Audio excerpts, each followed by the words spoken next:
J'ai peur. Je suis un homme. Mais la peur ne me domine pas. Vous comprenez? Je suis comme vous. J'ai le sang, j'ai les os. Mais comme je vous ai dit, je suis censé montrer le chemin. Si le président m'appelle parce qu'il veut demander un conseil comment bien gouverner, je vais lui donner. Mais s'il m'appelle pour être ministre de la République, je crois que je peux être président, pas ministre. Je peux le remplacer plus tôt. Ils savent bien que je connais comment ça fonctionne. Et aujourd'hui, moi j'ai à cœur je voudrais demain sortir dans la rue, voir des Camerounais marcher, en fait, se regarder un Camerounais.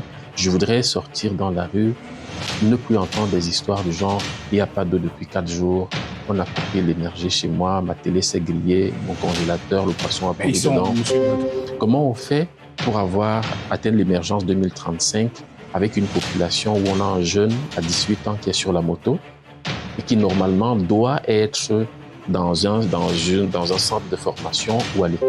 Quand vous voyez le budget du ministère de la Santé qui vous parle de 390 milliards de francs, avec 390 milliards de francs, qu'est-ce que vous allez pouvoir faire avec?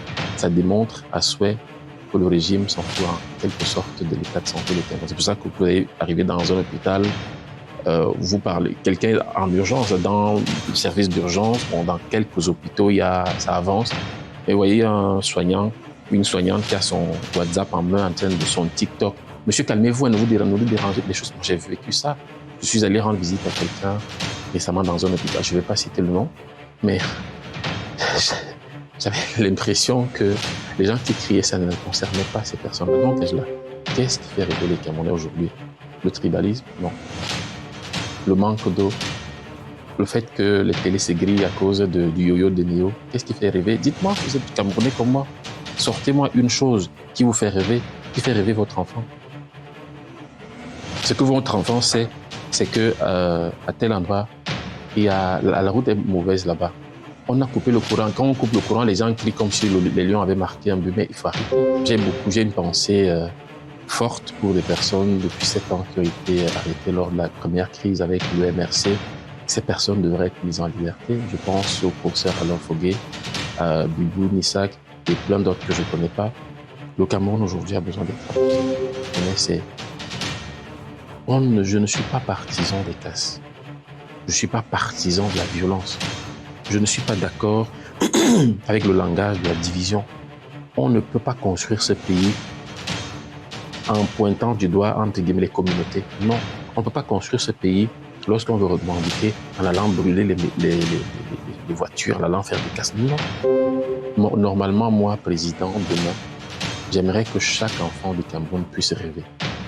Qu'au moins, chaque enfant du Cameroun ait soit la photo avec le président ou alors dans le palais où le président. Je crois que je pourrais être utile, beaucoup plus utile aux Camerounais si je parvenais à aller à l'Assemblée nationale parce que je crois que c'est l'endroit où se décidera le prochain Cameroun.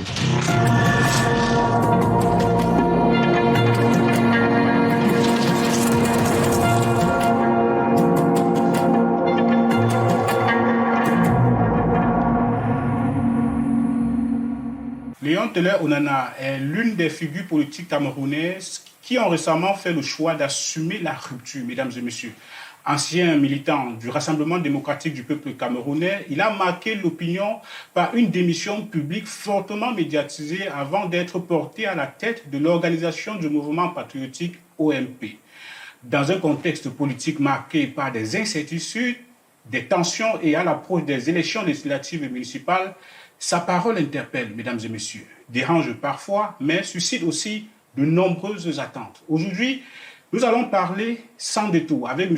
Léon Teller Onana, mais avec responsabilité de son parcours, de ses prises de position passées, de sa sécurité personnelle et la gouvernance actuelle et sa vision pour l'avenir du Cameroun. Vous l'avez compris, mesdames et messieurs, aujourd'hui nous recevons Monsieur Léon Teller Onana, président du parti politique OMP, Organisation du mouvement patriotique. Si vous êtes nouveau, je vais vous demander de vous abonner. Bienvenue sur Cameroun Investigation. Bonjour, Monsieur Léon Teller Onana. Bonjour à vous et merci de m'avoir invité sur votre plateau. Je dis bonjour aussi ou bonsoir à vos milliers et millions bientôt de téléspectateurs. C'est nous qui vous remercions. Comment vous allez, Monsieur Léon Teller Onana? Je vais bien. Je vais peut-être bien sur le plan de la santé, mais parallèlement aussi, je vais comme le Cameroun, en fait. Comment va le Cameroun? À vous de me dire, vous êtes Camerounais, vous vivez au Cameroun, donc vous avez certainement une idée de comment va le pays, en fait. Mais je crois que tout ira mieux désormais. Est-ce qu'aujourd'hui, Léon Télé Onana est toujours conseiller municipal de la commune de Monatel? Le mandat a été prorogé, m'a-t-on dit, et jusque-là, je suis sûr qu'il y aura une deuxième prorogation. Donc, je reste conseiller, bien que n'étant plus militant du Rassemblement démocratique du peuple camerounais, parti politique sous la bannière duquel j'ai été élu. Donc, je reste conseiller municipal. Nous allons essayer un peu de parler de votre rupture avec le Rassemblement RDPC. Vous avez quitté le RDPC dans des conditions très, très médiatisées pendant l'élection présidentielle. Avec du recul, est-ce une décision stratégique mûrement réfléchie ou un point de rupture devenu inévitable? Bon, j'opte beaucoup plus pour la deuxième réponse. C'était un point de rupture. Vous savez, il faut savoir quitter les choses lorsque vous ne vous sentez plus à l'aise. Il ne faut pas vous accrocher sur quelque chose qui ne marche pas. Nous avons porté un combat qui était un combat utile, qui était beaucoup plus centré sur le Cameroun, sur le bien-être des Camerounais et sur le respect des règles internes en parti politique. Bon, aujourd'hui, c'est du passé, c'est quelque chose qui est derrière nous. Donc, en partant de là, c'était pas de la fantaisie, c'était de la rupture. Aujourd'hui, nous portons une vision qui aiderait surtout les Camerounais à penser à un autre Cameroun, à la Troisième République. C'est d'ailleurs la raison pour laquelle nous réclamons au sein de l'OMP être la troisième voie, parce que, comme vous avez vu, on a beaucoup d'extrêmes, beaucoup de difficultés, beaucoup de tensions dans l'air, beaucoup de colère. Et nous voulons porter et incarner cette voie d'apaisement et surtout de rassemblement des Camerounais. C'est quoi la troisième voie? La troisième voie ici, c'est celle du rassemblement. C'est celle de la reconstruction d'un pays où on ne se regarde plus en ressortissant de telle ou telle autre communauté, où les Camerounais peuvent se parler, discuter des affaires du pays sans toutefois faire référence au tribalisme, sans toutefois injecter un peu le poison de la colère ou du tribalisme, clairement, pour dire les choses simplement.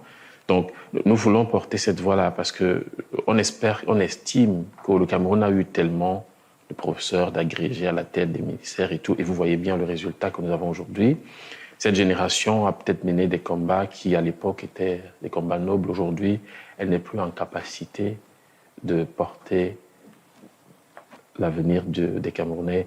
Et je l'ai dit, lorsque j'étais avec le parti au pouvoir, l'un des combats que j'ai menés, que vous connaissez d'ailleurs, c'est celui de la l'égalité, du respect des statuts, du respect de la règle préétablie, du respect de la règle qu'on s'est soi-même imposée. Et si vous ne respectez pas votre propre règle, c'est pas la règle du pays que vous allez respecter. Donc, au bout d'un moment, nous nous sommes dit on s'est rendu compte qu'on n'était plus en phase avec eux et on s'en est éloigné. Il faut savoir partir quand ça marche pas. Vous avez combattu pour le respect des statuts au sein du RDPC. Mais à la fin, la candidature de M. Biya avait été respectée. Ça veut dire que c'était un faux combat ou bien vous connaissiez, c'était juste pour vous mettre en avant ou bien c'était quoi? Il n'y a pas de faux combat. C'était pas pour me mettre en avant. Vous savez, je ne sais pas si vous blaguez avec votre vie, mais lorsqu'on s'engage en politique et surtout dans notre contexte, vous voyez bien qu'il ne s'agit pas, c'est pas une partie de jeu, c'est pas une partie de blague. Dieu seul sait ce que nous subissons. Et vous connaissez le contexte dans lequel on vit, vous connaissez le pays dans lequel nous vivons. Simplement, nous avons porté la voix des sans-voix, nous avons mis en lumière des choses que les Camerounais connaissent déjà. Par contre, l'objectif ici, c'était de bousculer les lignes, d'essayer de dire à ces aînés que, bon voilà, vous avez fait votre temps, essayez d'abord de respecter les règles établies et aussi de donner l'opportunité à la jeune génération, je ne dis pas que la jeunesse est un programme politique, mais à la génération qui est là présente avec beaucoup d'énergie, à pouvoir porter les combats de demain. Vous savez, on vit dans un monde Et ce monde-là ne nous attend pas. Vous voyez, le Gabon, le Congo, la Guinée, c'est pas quoi, tous ces pays qui nous entourent aujourd'hui. Il y a de cela, quand j'écoute certains aînés qui disent « Ah oui, à une certaine époque, le Cameroun prêtait de l'argent à d'autres pays. » Aujourd'hui, apparemment, ces pays-là nous prêtent de l'argent. Vous voyez bien que on ne sait pas si on avance, mais certainement on recule. Et donc, le combat que j'ai porté, ce n'était pas un combat pour me mettre en avant. On peut se mettre en avant différemment, on peut faire d'autres choses pour être mis en avant. Et si ça avait été le cas, je n'aurais jamais pris la tête d'une formation politique, d'une autre formation politique, après avoir démissionné du parti au pouvoir. Qu'est-ce qui vous a concrètement dérangé? Pourquoi est-ce que vous êtes concrètement sorti de ce parti? Qu'est-ce qui concrètement ne vous arrangeait plus à l'intérieur de ce parti? Je vais vous renvoyer une question. Qu'est-ce qui, selon vous, marche dans votre pays? Dites-moi, vous êtes journaliste, vous êtes au Cameroun, vous vivez ici, n'est-ce pas? Vous êtes Camerounais? Répondez, dites-moi, citez-moi juste quelque chose qui marche correctement. Une seule. Nous avons les coupures de lumière. Ah, ça marche correctement, donc ça c'est fréquent. Quoi d'autre? En fait, c'est juste pour répondre à votre question, c'est pour dire que ceux qui sont en poste aujourd'hui, à l'époque en 82 ou 84, ont mené des combats qui étaient peut-être qui avaient leur place en fait. Aujourd'hui, nous sommes en 2026, c'est une autre génération, c'est d'autres défis, et vous voyez bien comment notre société fonctionne. Et comme je vous l'ai dit, au lieu de rassembler, les Camerounais sont divisés, profondément divisés. Le tribalisme est devenu une arme politique redoutable. Il suffira que je sorte d'ici. Si vous étiez au Nana ou à Teba, on allait dire que c'est l'émission du village. Vous comprenez?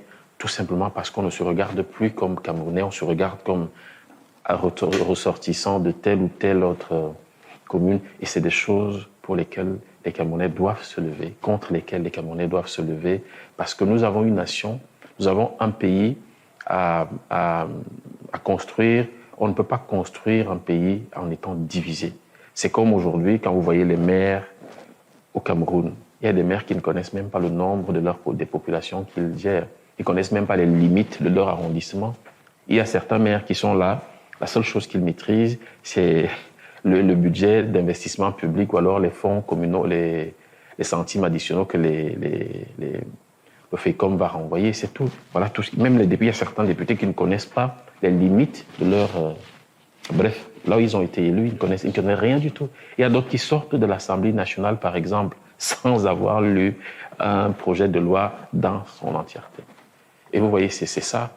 Donc, c'est justement pour vous dire que nous ne nous sommes pas levés parce qu'on voulait. C'est parce que lorsque le pays est en danger, comme c'est le cas en ce moment, quand je dis en danger, on a par exemple, même sur le plan extérieur, la menace de Boko Haram, les Camerounais doivent rester unis.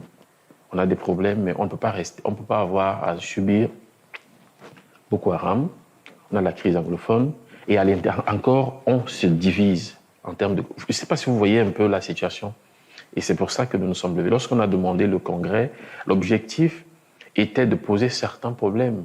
Et pas seulement de poser des problèmes, mais d'apporter des éléments de réponse, de proposer des solutions. Et vous allez voir que si vous visitez le site internet de l'OMP, et il y a beaucoup d'informations dessus qui peuvent aider. Je prends un exemple simple. Le ministère de la Santé a pour budget, le budget de cette année, de 2026, est à 390 milliards. Tandis que l'OMP aujourd'hui parle de 1440 milliards. Et on a expliqué dans notre projet comment faire pour avoir cet argent-là. Je prendrai un exemple simple. Tout à l'heure, lorsque vous êtes venu me chercher, j'ai vu des Ben Skinner. Beaucoup de ces jeunes-là, lorsqu'ils sont malades, ils ne peuvent plus se nourrir. Comment l'État fait pour encadrer ces jeunes? Quels sont les mécanismes mis en place pour les encadrer? Pour qu'ils se sentent camerounais à part entière, que lorsqu'ils sont malades, qu'ils ne commencent pas à aller voir des pasteurs dans les quartiers seulement, ou à aller voir le docteur du coin de la rue pour faire l'automédication. Non. Donc, on s'est dit, vous ne pouvez pas gouverner un pays dont vous ne pouvez pas soigner malade.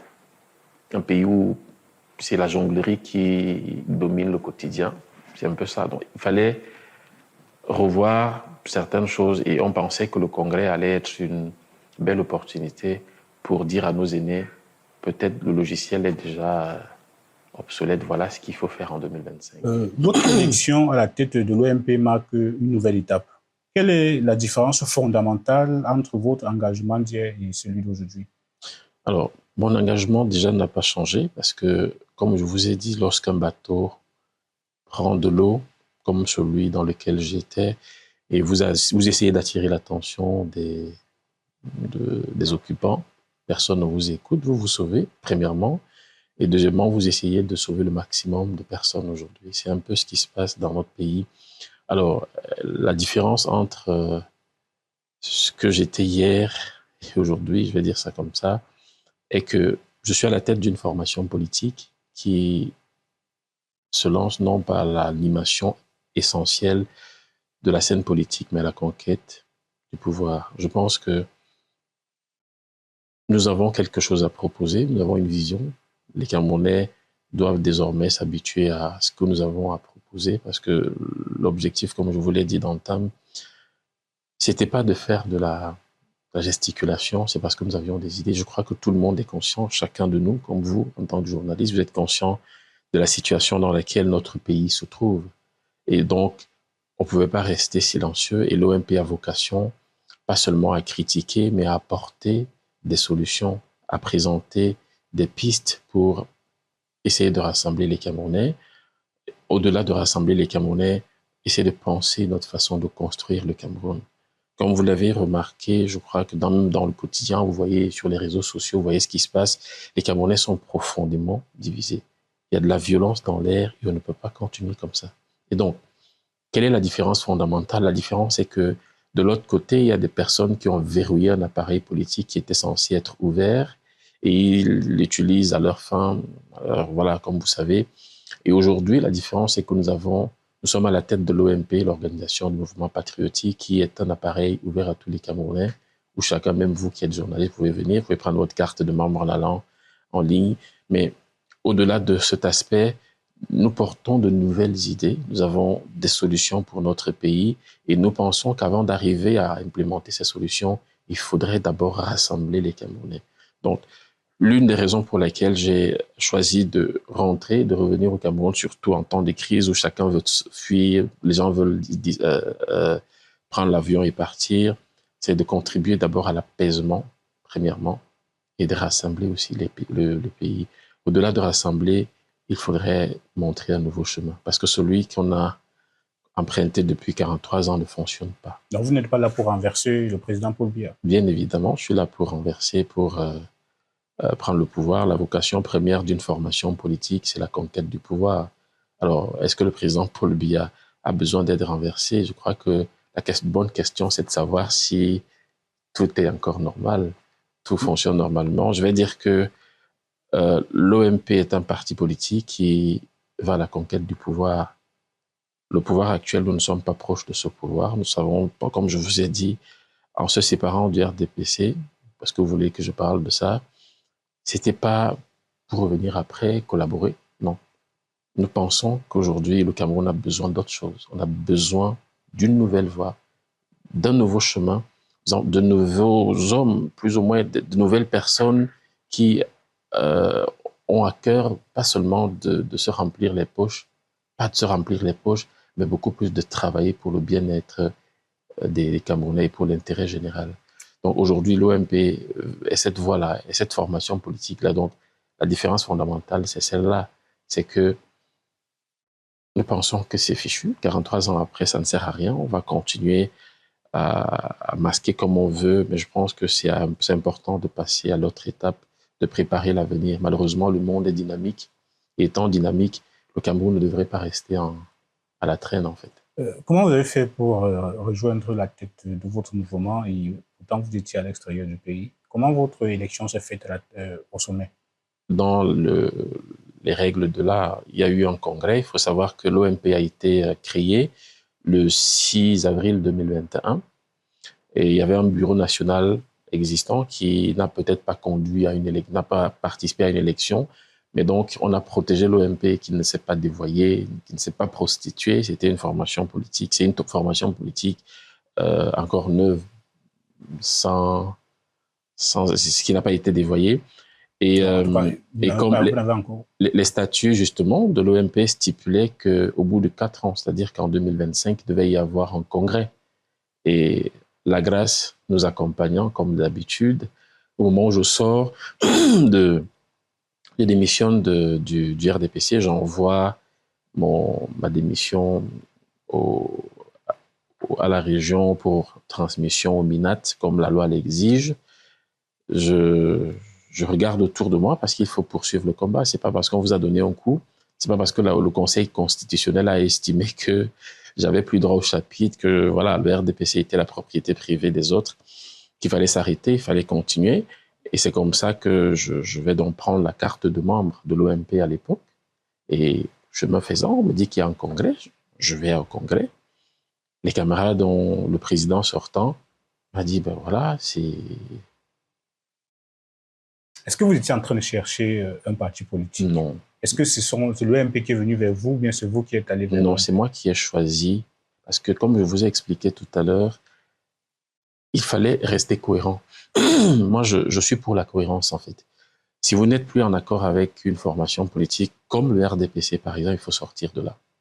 C'est d'ailleurs le message que je passe à ces jeunes qui nous écoutent, qu'aujourd'hui, ne restez pas là-dedans parce qu'on vous a fait des promesses. Sortez du RDPC et venez rejoindre ceux qui veulent construire le Cameroun de demain, et le Cameroun de l'avenir immédiat. Donc, pour répondre à votre question, je sors de là, donc je démissionne formellement et je regarde autour de moi parce qu'il fallait commencer avec quelque chose de nouveau, quelque chose de neuf. C'est pas un parti politique qui se rajoute, pas du tout. C'est une nouvelle voie, en fait. Comme je vous ai dit, il y a beaucoup de tensions dans l'air. Les partis existants aujourd'hui ont fait leur chemin. Ils ont donné le meilleur de ce qu'ils avaient, tout comme les aînés qui ont ouvert le chemin, qui se sont donnés à fond, qui ont payé même de leur liberté pour permettre aux Camerounais de s'exprimer comme on le fait aujourd'hui et qui, pour certains, continuent, pour d'autres ne sont plus en vie. Je ne vais pas revenir sur les événements douloureux. Donc, il fallait trouver une formation politique neuve, capable de porter, qui cadrait avec les idées que nous portons, la vision que nous défendons et tout. Et ça s'est trouvé que l'OMP avait son congrès, le renouvellement des organes de base. Ils ont fait la procédure, ils ont demandé l'autorisation du sous-préfet. C'est vrai que le sous-préfet, mon nom n'apparaissait pas encore. Je crois que si mon nom alors, si on avait mis mon nom en avant, on n'allait pas autoriser. Bon, pourquoi on ne devrait pas autoriser? Je ne sais pas.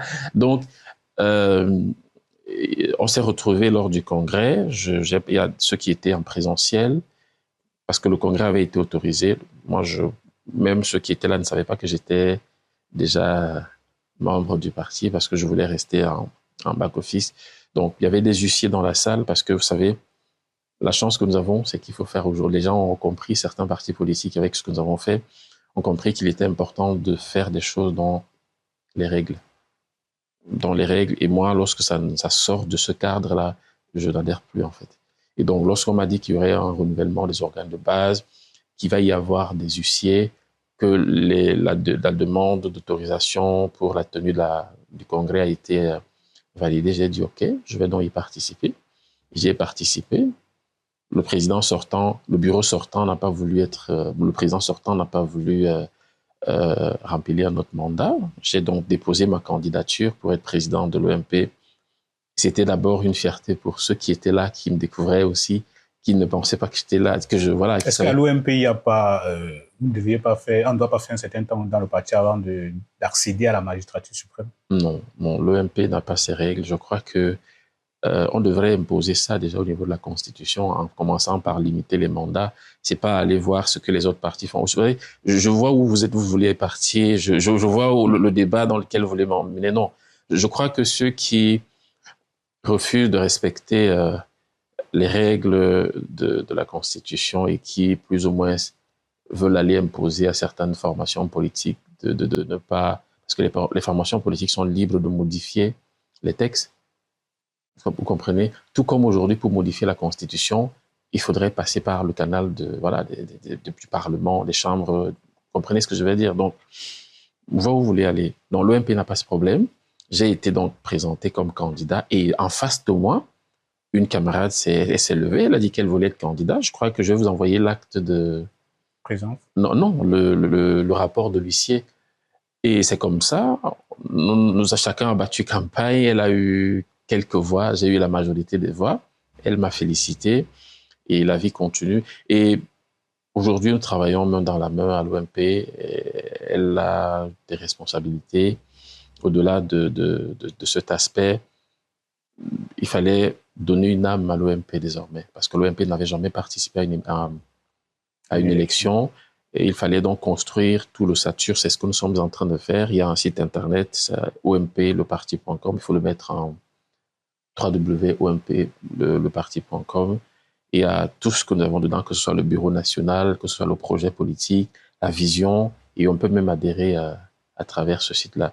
D'ailleurs, je profite de votre plateau pour dire que la leçon derrière ce site internet, c'était de démontrer que on peut avoir quelque chose de moderne à moindre coût. Vous voyez, pour avoir un document du service des impôts, il faut s'enregistrer à 13 heures et attendre quelle heure? Minuit.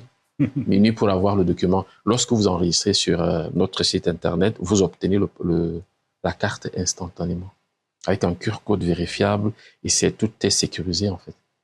En fait, on veut prêcher par l'exemple. On veut démontrer que on peut être politique, on peut gouverner ce pays avec une nouvelle façon. Je prends un exemple simple. Comment vous pensez qu'un maire d'arrondissement qui ne maîtrise pas sa population va bien gouverner, qui ne maîtrise même pas les limites de sa commune, de son arrondissement? Comment vous pensez qu'un maire qui ne contrôle pas la gestion, je prendrai un exemple, ça fait partie de notre programme déjà, un maire qui ne peut pas vous dire exactement le nombre de soignants qu'il y a dans les hôpitaux publics de sa zone peut être efficace. On a mis dans la tête de ceux qui nous gouvernent qu'ils gouvernent les budgets, ils contrôlent les budgets. Le jour où il n'y a pas de budget, il reste à la maison.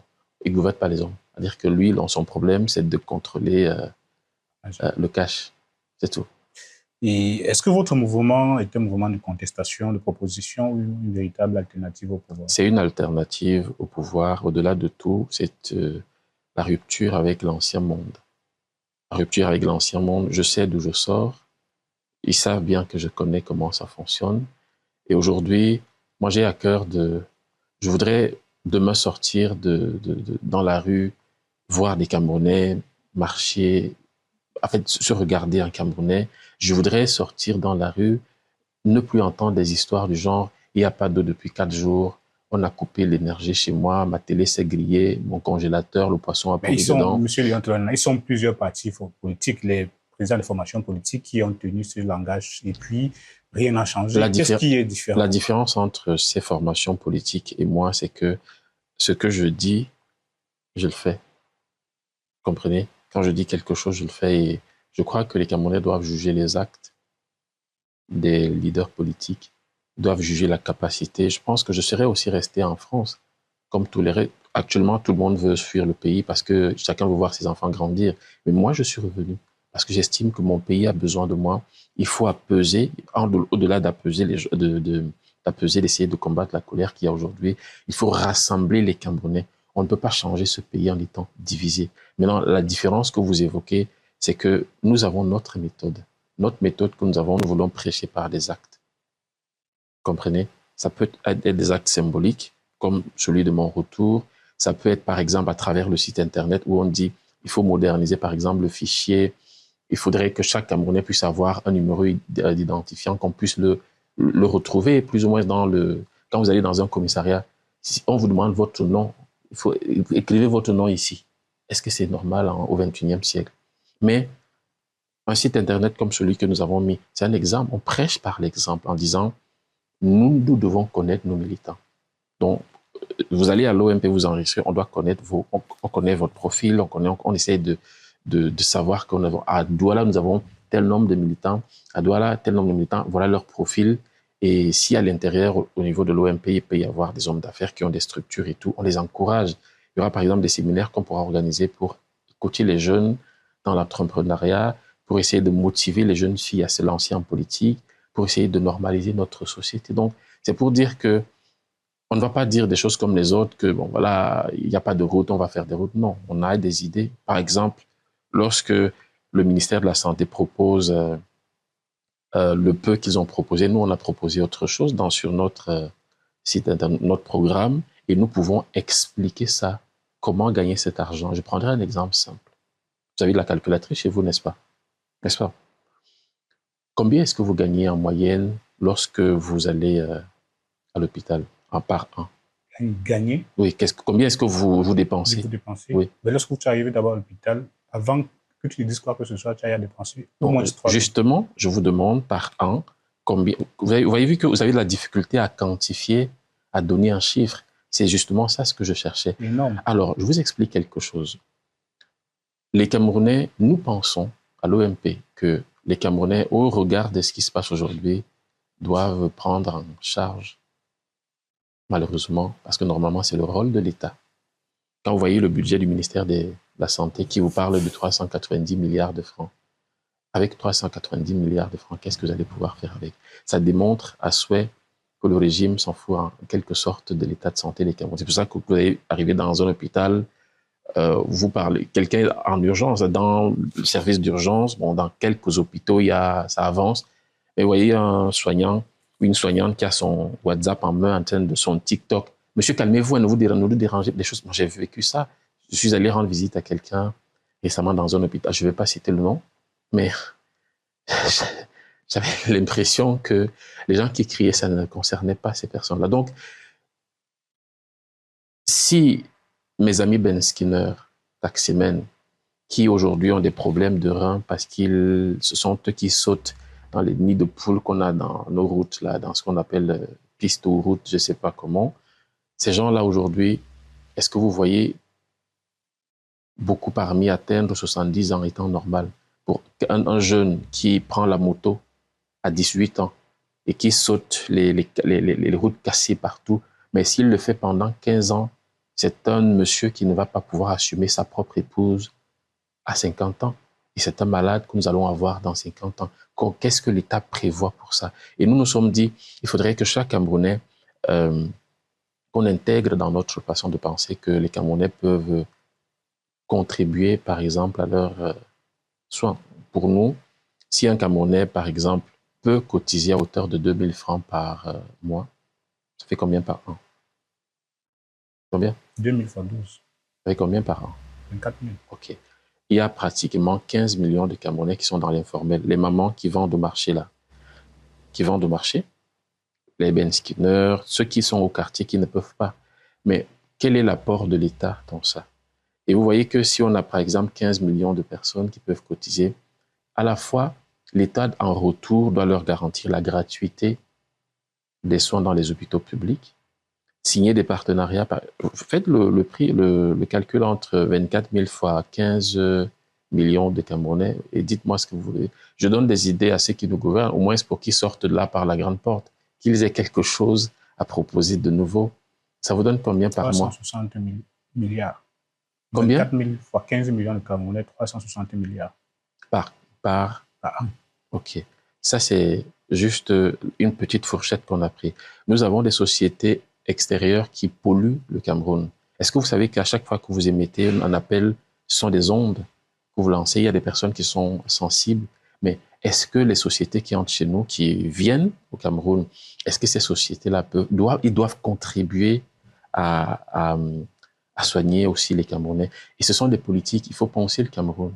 Et nous pensons que les Camerounais peuvent vivre ici sans payer les frais de consultation, sans payer les frais pour les examens dans des hôpitaux publics. Maintenant, on peut avoir des partenariats avec des hôpitaux privés. Et si vous avez vu que les 300 et poussières de milliards que vous dites, si on ajoute à cela le prélèvement de l'impôt sur la santé qu'on peut prendre sur ces sociétés et tout ce qui va avec, on peut atteindre facilement les 1440 milliards parce que je ne vais pas avoir le temps de développer ça ici. Je vous invite d'ailleurs à aller regarder la répartition que nous en avons fait sur le site internet de l'OMP. Il y a beaucoup d'éléments comme ça. Comment on fait pour atteindre l'émergence 2035 avec une population où on a un jeune à 18 ans qui est sur la moto et qui normalement doit être dans un centre de formation ou à l'école? Comment vous comptez implémenter ça? Et pourtant, les Camerounais sont méfiants envers les anciens militants du RDPC. Alors, moi, Comment vous comptez convaincre les Camerounais que vous êtes vraiment, vous êtes déconnectés totalement? Parce que les Camerounais sont très méfiants envers les anciens militants. Vous connaissez quelqu'un qui sort du RDPC. Moi, vous savez, si j'avais eu quelque chose à voir avec ce régime, j'ai été élu par le peuple. Vous comprenez? Pas par le RDPC. Peut-être sous la bannière du RDPC, mais par le peuple. Si j'avais eu un jour géré un budget, je ne serais pas assis devant vous. Parce que vous savez bien ce qui s'est passé en 2025. Si j'avais eu à faire des marchés publics, je n'ai jamais fait ça. Je ne le ferai jamais. Si j'ai eu à faire des marchés publics, je ne serais pas en face de vous. Donc, est-ce que je comprends les Camerounais, je pense qu'aujourd'hui, nous incarnons pas seulement l'avenir immédiat, mais nous portons quelque chose de meilleur qui va certainement aider les Camerounais. Je demande aux Camerounais de nous juger sur le terrain et de regarder la pertinence de nos idées parce que l'essentiel n'est pas de critiquer, mais de proposer des pistes de solutions, de proposer des solutions et de ne pas se mettre derrière, mais de se mettre devant. Je suis devant vous justement parce que j'estime qu'il faudrait avoir le courage d'assumer ces prises de position, d'assumer ces idées, de dire que la route que nous avons empruntée depuis 43 ans n'est plus la bonne aujourd'hui. Donc, c'est ce que je suis en train de faire. Je demande aux Camerounais de ne pas me juger parce que j'étais ancien cadre. Je vous réponds même sur ce point-là parce que, par respect pour vos téléspectateurs, je pense que cette page est totalement tournée et je peux dire haut et fort que je suis un des rares élus RDPC à n'avoir jamais sollicité un marché public quelque part, à n'avoir jamais eu des largesses de quiconque. Si quelqu'un veut me démentir, qu'on en parle la pauvre.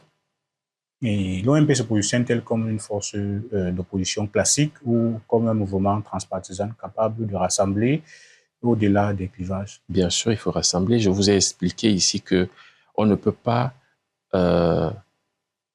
diriger un pays. On ne peut pas dire qu'on va diriger un pays qu'on divise avec des mots, qu'on divise avec des actes.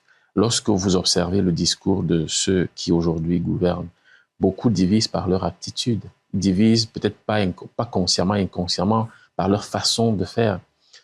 Je vais vous prendre un exemple. Ce n'est pas anodin si le président de la République lui-même revient à chaque fois vous dire que vraiment le tribalisme, c'est pas bien, des choses comme ça. C'est parce que il constate qu'il y a un problème. Et ça, c'est l'échec de ce qu'on a appelé l'équilibre régional. Parce qu'aujourd'hui, le projet de société du président, vous connaissez le nom ou pas? C'était quoi? C'était le libéralisme communautaire. Et ce que je voulais justement proposer durant le congrès, ça s'appelait le nouveau contrat social au-delà du libéralisme communautaire. Le nouveau contrat social ici, c'était une rupture directe parce qu'on ne peut pas, je veux prendre un exemple simple. La lutte des communautés aujourd'hui nous empêche d'évoluer. Ou vous allez voir, si je vais à l'ouest, on me met le ndop, les écans tirent sur moi. Si je vais chez les écans, on me met comment ça s'appelle, le baume, n'est-ce pas? Les autres vont tirer, vous allez tirer, les gens, ceux qui sont de l'autre côté vont tirer sur moi. Si je vais au nord, non. Chaque Camerounais devrait être fier de tout ce qui concerne, parce que la culture ne doit plus être un élément de barrière. La culture est censée être un pont qui relie les peuples. Et comment comptez-vous résoudre ce problème de tribalisme? Justement, je compte résoudre ce problème de tribalisme d'abord en mettant en place des mesures de coercition parce que je crois qu'il faudra aussi un peu durcir le ton sur ce point. Vous savez, au-delà de durcir le ton, il faut prêcher par l'exemple. Il faut prêcher par l'exemple. Je vous prendrai un exemple simple. Combien de Camerounais savent que le président de la République a des résidences pratiquement dans toutes les régions du Cameroun? Vous saviez ça ou pas? Moi, je sais. Si aujourd'hui on instaurait dans notre pays la possibilité pour le président d'aller tous les 2 mois, tous les 3 mois dans des régions, parce que comment il va savoir que ça marche à l'ouest, que ça ne marche pas au nord, que ça marche à l'est, ça ne marche pas au sud, s'il reste à étudier? Il vous dira qu'il a des collaborateurs. Justement, ce n'est pas parce que vous avez des collaborateurs que vous ne pouvez pas aller au contact de la population qui vous a élu. Et ce sont ces méthodes-là qu'on doit détruire. Pourquoi? Je vais vous expliquer quelque chose. Le simple fait que le président prenne le temps de se déplacer pour aller au nord durant la campagne, vous avez vu comment on a lavé les routes, on a badigeonné, on a mis la peinture, parce qu'il devait prendre un tronçon. Le seul tronçon où il y a très peu de nids de poules, c'est le tronçon qu'il prend, qu'il emprunte pour aller en Womeka quand il va au week-end. Puisqu'il ne parle jamais du côté d'Etoudi et Mana. Et Mana Moussa, si à côté, juste à Etoudi, le marché d'Etoudi, allez faire le rond-point du carrefour Etoudi, à Yaoundé Premier. C'est à moins d'1 kilomètre du palais, parce qu'il ne va pas de ce côté-là. Donc, du coup, envoyez vos caméras là-bas, vous allez voir. Donc, la seule route qui fonctionne, c'est celle qui sort du palais pour Womeka. Qui fonctionne. En fait, où il n'y a pas de nid de poule. Et c'est parce que le président a Est-ce énormément... que c'est pas exagéré de dire que la seule route qui fonctionne? Non, je vais dire que la seule route où il y a très peu de nids de poules, parce que même la route qui va en Womeka a des nids de poules, mais je vais dire où il y a moins de problèmes. Et c'est la triste vérité. Il faut dire les choses telles qu'elles sont. Vous voyez, bon, ok, je prends un exemple. Là, au rez-de-chaussée de votre immeuble, la route est bonne. Dites-moi, répondez. Oui, la route est bonne. La route est bonne. Vous pensez que la route est bonne? Vous dites à vos la devanture. Hein, oui, c'est vous qui avez coulé cette devanture, mais je parle de la route. Je vous parle de la route. Non, pas du tout. Voilà, donc dites la vérité aux Camerounais. Il faudrait que les Camerounais prennent le courage de s'exprimer. Moi, je suis venu dire aux Camerounais, n'ayez pas peur. N'ayez pas peur ne veut dire pas aller casser, non. N'ayez pas peur ne veut dire pas insulter. Non, on est capable de construire ce pays sans insulter, sans casser, mais tout en ayant une position ferme. Je vous prendrai un exemple simple. Si le président décide d'aller dans le Nozo, par exemple, beaucoup de choses vont changer. S'il décide, par exemple, d'aller à l'Est, dire que, OK, je vais travailler à l'Est pendant 1 mois, je vous assure qu'il y a beaucoup de trucs qui vont changer. C'est pour ça qu'il... Vous croyez que les choses n'avancent pas parce qu'ils ne sortent pas? Mais ceux qui sont là-bas, ils savent qu'ils ne viendront jamais là. Il y a des projets qui sont censés être terminés depuis des années, mais on sait que le président ne viendra pas là. Peut-être lors des élections, oui. Puisque là-bas, c'est le système d'élite, en fait, qui doivent contrôler, qui amène le développement en fonction de l'adhésion du peuple au projet du RDPC. Ça doit s'arrêter. Lorsque vous êtes ministre ou je sais pas quoi, on vous donne un poste de responsabilité. C'est pas pour aller aller participer au développement à dose homéopathique, c'est-à-dire à petite dose. C'est-à-dire que, en fonction de l'adhésion de la population, si vous arrivez à la population, on vous demande de circuler, vous dites, OK, vous n'aurez pas le courant ici, mais c'est pas comme ça que ça fonctionne. Et c'est pour ça que je crois qu'un chef d'État, moi, demain président, il faudrait avoir un cahier de charge du président, un agenda public. On sait que, je prendrai un exemple simple. Vous connaissez le palais de l'Unité? Vous êtes déjà entré là-bas? De photos. Normalement, moi, président, demain, j'aimerais que chaque enfant du Cameroun puisse rêver. Qu'au moins, chaque enfant du Cameroun ait soit la photo avec le président ou alors dans le palais où le président vit. Ça, qu'est-ce qui fait rêver les Camerounais aujourd'hui? Aller sur TikTok, voir ce que les autres font. Mais les Camerounais rêvent à travers ce qui se passe Pourquoi les gens vont aux Émirats Arabes Unis, à Dubaï? C'est parce qu'ils voient des buildings. Mais si un enfant sait que le palais est loin, que vraiment, moi je ne peux pas approcher là-bas, il ne va jamais rêver. Un enfant qui voit le président de près à qui il peut parler, on sait que, on m'a dit par exemple, on dit à un enfant, c'est les premiers de cet établissement qui iront visiter le palais une fois et auront une photo avec le président. Ces enfants se battent. Ils vont se donner à fond pour avoir ce privilège-là. Qu'est-ce qui fait rêver les Camerounais aujourd'hui? Le tribalisme? Non. Le manque d'eau? Le fait que les télés se grillent à cause du yo-yo de Néo? Qu'est-ce qui fait rêver? Dites-moi, vous êtes Camerounais comme moi.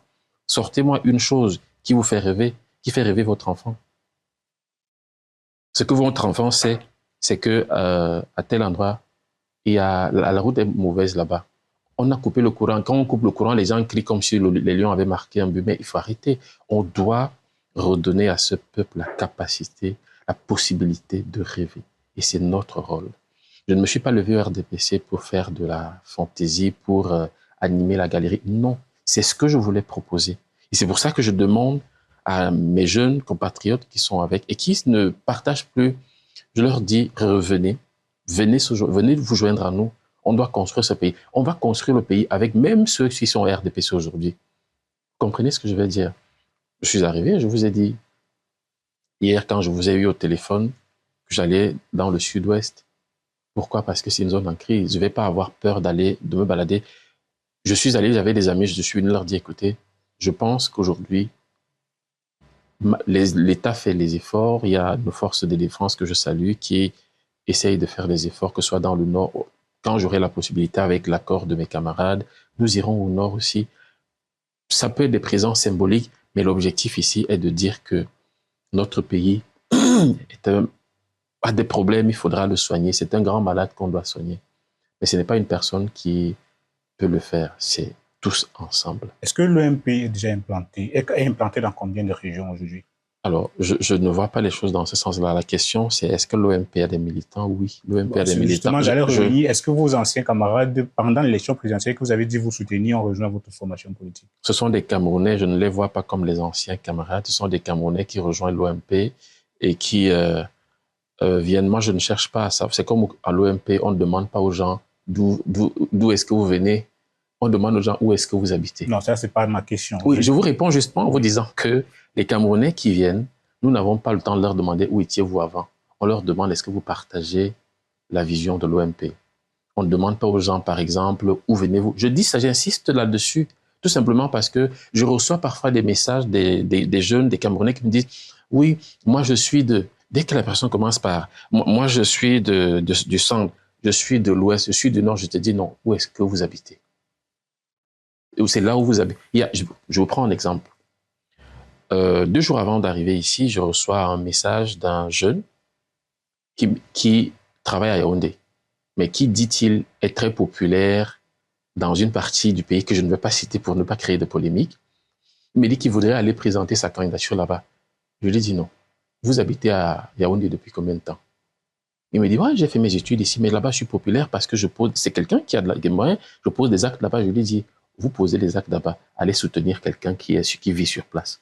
Parce que quand vous allez être maire ou député, vous viendrez caler à Yaoundé. Vous allez être déconnecté totalement des réalités de votre zone. Bien que vous soyez populaire, il faut être populaire là où vous habitez. Et il faut aller à la compétition où vous résidez. Il m'a dit, j'ai moins de chances de gagner. Je lui ai dit, vous allez faire gagner quelqu'un d'autre. Vous n'allez pas partir aux élections. Ça veut dire que vous boutez en tous ceux qui disent qu'il faut être d'une certaine localité pour être élu là-bas. Non. Je suis en totale contradiction avec. Vous savez quoi? Je veux construire un Cameroun uni, en fait. Je voudrais qu'aujourd'hui, les Camerounais oublient vraiment, ou qu'on efface dans la mémoire des gens que parce que je suis né à tel endroit, j'ai plus de droits que celui qui est né à un autre endroit. Non, nous sommes Camerounais. Vous comprenez? Je vous prends un exemple simple. Si vous n'avez pas mal pour ce que les Camerounais de la zone anglophone vivent, si vous n'avez pas eu mal des chocs que nos frères du septentrion ont subissent chaque jour avec l'intrusion de Boko Haram, ça veut dire qu'il y a un problème. Vous êtes un malade. Pourquoi je le dis? Quand je sors là, je prends un taxi. Je ne cherche pas à savoir d'où sort la personne. Est-ce que si on avait vraiment laissé les régions, chaque région, que chaque ressortissant des régions vive dans sa région, le Cameroun ne serait pas là. Est-ce que je vous ai demandé d'où vous venez? Je ne cherche pas à savoir d'où vous venez.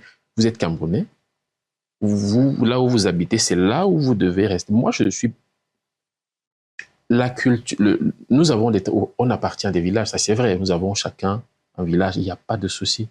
Mais nous sommes avant tout Camerounais. Donc, pour monsieur Je ne suis pas d'accord qu'on dise à quelqu'un au Cameroun que non, parce que tu n'es pas de cette région, tu ne devrais pas... non. Et c'est pour ça qu'à l'OMP, moi j'ai dit à mes camarades, le jour où je constate, je vois en ligne quelqu'un dire des choses comme ça, je suis désolé, notre parti a des textes, vous n'avez pas votre place là. Je respecte ceux qui partagent ces opinions-là, mais je suis en total déphasage avec ça. Je ne suis pas d'accord avec ça. On ne peut pas construire un pays qu'on divise avec des mots, qu'on divise avec ce genre de pensée-là. Il y a certains responsables des formations politiques qui parlent d'autochtones, d'allogènes, et que la loi demande de respecter un certain nombre de choses pendant les élections, que un élu doit être de cette localité-là. Est-ce que vous êtes contre ces articles de la loi qui demandent à ce que un élu soit ressortissant de cette région? Je vous pose une question. Paul Biya, qui dirige le Cameroun, il est ressortissant de quelle région? Ces hommes politiques s'appuient... Non, je vous pose la question, dites-moi. Quand ils viennent vous poser ces arguments-là, dites-leur que, OK, ça veut dire que devenez donc président dans votre région. Là, on cherche un extraterrestre qui a des liens de parenté avec toutes les régions, et comme ça, ce sera lui qui va diriger le Cameroun. Il faut arrêter ça. Et ce sont les mêmes qui vous disent qu'ils veulent gouverner le Cameroun. Entre-temps, ils vous expliquent que chacun devrait avoir son... En fait, chacun devrait rentrer dans son village. Non, mais non. Je crois qu'aujourd'hui, c'est ça le mal du Cameroun. Comment vous voulez que notre pays avance? Parce que lorsqu'on met dans la tête de quelqu'un qui vient vivre à Douala, parce que Douala est un endroit où il peut prospérer dans son commerce, dans ses activités, où il a eu un travail, vous lui dites qu'il n'est pas chez lui. Le réflexe qu'il aura, c'est que, comme je ne suis pas chez moi, je ne vais pas beaucoup investir ici. Si je devrais acheter un parfum qui est bien dosé pour construire une maison, mieux je construis un matériau provisoire. Je vais construire un matériau définitif là où on dit que je suis. Et c'est le mauvais réflexe. On ne va pas construire ce pays en mettant des barrières. C'est pas possible. Donc, pour être clair avec vous, je suis pas d'accord avec ça. Et c'est pour ça qu'à l'OMP, je dis à mes camarades, je préfère qu'on ne participe pas aux élections dans tout le pays avec cette logique-là. Ça n'exclus pas que si vous êtes de l'Ouest, si vous êtes du Nord, par exemple, et que vous vivez là, sur place, vous vivez là, que vous n'êtes pas parti ailleurs, vous voulez être candidat de l'OMP, on va vous investir, vous comprenez? Parce que vous avez choisi de ne pas sortir de ces lieux-là, mais vous vivez là. Mais si demain, un autre monsieur, un autre jeune ou une autre femme vient et dit, OK, moi, mon village c'est tel, mais je vis ici, je vais être candidat, c'est là où vous voulez être candidat. Comment vous allez participer à la construction d'une société à laquelle vous ne vous reconnaissez pas? Donc, ça, c'est du poison et je m'en éloigne un peu. C'est tout. Lors du discours à la jeunesse du 10 février, le président Paul Biya a annoncé que le mandat des conseillers municipaux devrait être une fois de plus repoussé. Est-ce que votre formation politique ira à ces élections? Bien évidemment, nous allons participer à ces élections et c'est d'ailleurs l'occasion pour moi d'inviter les Camerounais qui veulent être candidats sous la bannière de l'OMP à nous rejoindre notre site internet. Vous pouvez faire la demande d'investiture sur le site internet. On va vous accorder l'investiture gratuitement, mais la seule chose qu'on va vous exiger, c'est de signer un accord comme quoi vous allez respecter la charte de l'OMP sur le développement. Ça veut dire que si vous êtes élu sous la bannière de l'OMP, avant de vous accorder l'investiture, vous signez une charte. Que si, parce qu'on s'est dit que tous les élus de l'OMP doivent au moins implémenter 10 projets obligatoires. C'est pour ça qu'on a parlé de 3600 projets communaux que l'OMP propose. Et nous avons 10 projets spécifiques à chaque arrondissement pour implémenter, parce pour nous, on pense que le développement ne peut pas être uniforme ou si on a mis le lampadaire ici, on doit mettre le lampadaire de l'autre côté. Non, chaque région a ses spécificités et chaque arrondissement, par exemple, a sa propre richesse qu'on peut développer. Donc, l'OMP participera à ces élections et nous allons présenter les candidats et nous invitons d'ailleurs les jeunes à se manifester, à prendre attache avec les responsables du parti à travers le site. Il y a des numéros de téléphone, il y a une adresse mail, il y a même un onglet où on peut postuler pour l'investiture. Il faut juste suivre et envoyer. Ce sera gratuit. On va investir et on invite les Camerounais à le faire. On invite les Camerounais à se joindre à nous. Nous voulons tout simplement des personnes, peu importe leur ancien parti politique, peu importe d'où ils viennent. La seule chose qu'on exige aux gens, c'est d'aimer le Cameroun d'abord. Comprenez ce que je veux dire? D'aimer le Cameroun d'abord et au-delà de tout, de se dire qu'on n'est pas élu pour bien manger, pour bien se sentir. On est élu parce qu'on doit servir aussi le peuple. Moi, j'aimerais voir des jeunes à l'Assemblée nationale, des jeunes, des femmes, des personnes qui ont vécu, des aînés qui ont à cœur de participer à la construction du prochain Cameroun qui va certainement arriver dans quelques temps. Comment vous avez accueilli, une fois de plus, cette intention du président Poubia de repousser le mandat? J'ai juste compris qu'ils n'étaient pas eux-mêmes prêts et qu'ils ont reçu des coups durant cette élection présidentielle qui, plus ou moins, sont un impact sur leur agenda. Et j'en profite aussi pour dire à la jeunesse que c'est une opportunité pour ceux, par exemple, notre parti, les jeunes. En réalité, au-delà de la naissance légale, la naissance politique de l'OMP date de septembre. Et donc, vous voyez que beaucoup de personnes ne savaient même pas que Léon Télé-Ronane avait été à la tête désormais d'une formation politique. Pourquoi? Parce qu'il fallait rester cohérent, il fallait rester solidaire à tout ce qui se passait et il fallait aussi travailler, mettre en place des méthodes, des mécanismes pour et aussi essayer d'observer un certain nombre de choses. Comme je vous ai dit, au-delà de porter un message d'apaisement et de paix et surtout de rassemblement, nous avons identifié certains mots qui minent notre société. Je prends un exemple. Vous avez des enfants, Monsieur Aymar? Vous avez des enfants?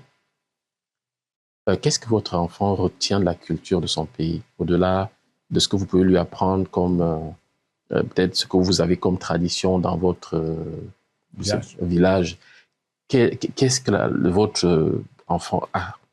Qu'est-ce qui rentre dans... Parce que quand vous parlez à un enfant qui apparaît, on dit, je vais aller à Disney, oui, je vais faire ceci, mais au Cameroun, qu'est-ce que l'enfant retient?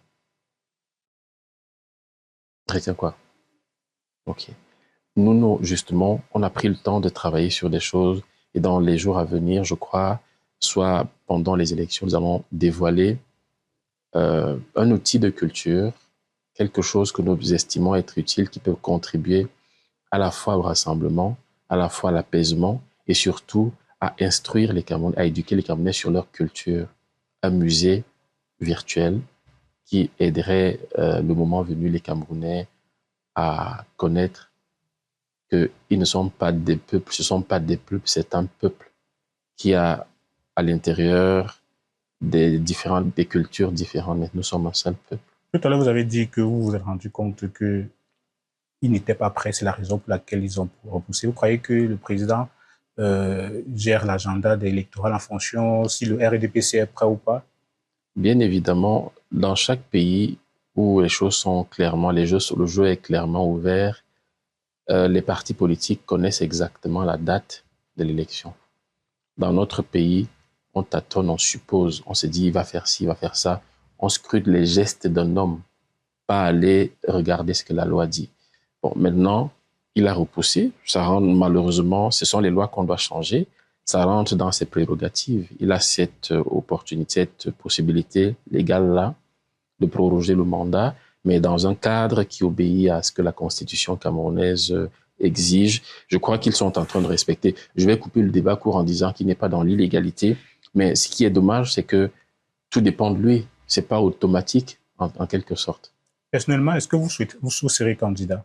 Oui, je serai candidat, mais laissez-moi ne pas dévoiler l'endroit parce que, comme je vous ai dit, je ne suis pas obligé d'aller là où on m'attend, même si je peux y aller, ça dépendra. Je peux ne même pas être candidat aussi. Mon objectif, c'est d'avoir des milliers et des millions de jeunes candidats pour le compte de l'OMP et qui prennent à cœur la vision que nous portons parce que nous pensons qu'on a mieux, au-delà d'avoir mieux, on a quelque chose d'essentiel. J'aimerais inviter les gens à aller regarder notre site internet, aller visiter ce que nous proposons, aller scruter ce que nous faisons. Parce que ce que je disais en 2025 pour le compte du RDPC, c'était pas pour chasser uniquement le président, non. C'était parce qu'on pensait qu'on peut gouverner le Cameroun autrement, avec de nouvelles idées. Comment est-ce que vous répondez à ceux qui disent que vous ne pouvez pas prétendre diriger le pays? Vous étiez candidat à l'élection présidentielle et après venir candidater pour une élection locale. Alors, je ne sais pas quelle est la règle qui stipule qu'on ne peut pas avoir... Ça veut dire que si vous êtes candidat à l'élection présidentielle, François Hollande doit donc... Bon, la France n'est peut-être pas le meilleur exemple pour les personnes qui veulent se détacher, comme nous, de l'emprise coloniale. Mais c'est un exemple. Voilà un ancien président de la République qui est aujourd'hui député. Le problème, c'est quoi? C'est est-ce qu'on a la volonté d'aller servir le peuple ou pas? Et c'est notre objectif. j'ai été candidat à l'élection présidentielle et ma candidature n'a pas été retenue, même si elle avait été retenue et si j'avais, par exemple, euh, eu la possibilité de diriger le Cameroun à ce moment-là, la Constitution ne m'aurait pas permis de venir candidater.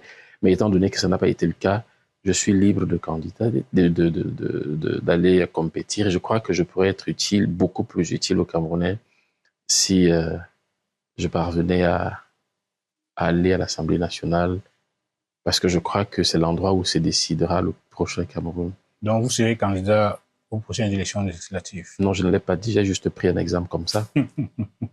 Même ça, vous ne voulez pas dévoiler? Non, je vous ai dit que je serai candidat, je veux être candidat, mais vous ne savez pas encore si c'est municipal ou... Je vais laisser le soin aux populations de décider. C'est ça, c'est pour ça que je vous ai dit que n'allez pas... Il n'y a pas que vous, c'est que Léon Onana veut.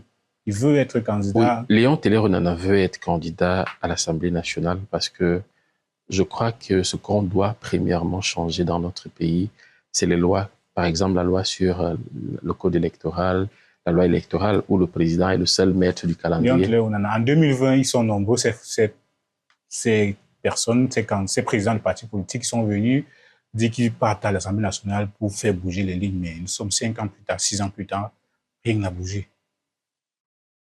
Comment est-ce que Léon Onana compte faire la différence aujourd'hui? La différence, comme je vous l'ai dit, est que moi, je ne sais pas dire des choses que je ne peux pas faire. Est-ce que vous comptez avoir les 2/3 à l'Assemblée nationale? Ça dépendra. Est-ce que l'EMP a les capacités aujourd'hui de positionner au moins 60 personnes? Ça dépendra des Camerounais. C'est pour ça que je suis sur votre plateau pour dire aux Camerounais que nous avons l'opportunité de jouer la 3e mi-temps. On ne vous demande pas l'argent maintenant. À part payer votre caution, je me battrai, j'irai partout pour appuyer mes différentes candidatures, mes différents camarades qui iront aux élections. Ça veut dire que c'est l'OMP qui paye la caution des candidats? Non. Les candidats eux-mêmes payent leur caution, mais on peut apporter notre soutien si on voit en face, à côté, il y a des camarades qui ont la capacité de payer leur caution, mais si on se rend compte que vous avez la possibilité, bien évidemment, de mobiliser, de faire un certain nombre, et que le peuple a besoin de vous, nous allons appuyer la candidature, nous allons apporter notre contribution. Comprenez ce que je veux dire? Donc, parce que si on laisse, quel est l'effort que les autres fournissent aussi? Si on lâche le truc où on dit aux gens, alors venez, même certains qui sont de l'autre côté et qui n'avaient pas l'intention de venir bosser, ils vont se dire, ah tiens, c'est l'opportunité pour moi d'aller prendre un poste. Non, c'est aussi, lorsqu'on demande aux gens de payer leur caution, vous savez, si vous n'avez pas fourni d'efforts, vous allez vous comporter comme des mercenaires. Le mercenaire ne se mouille pas trop.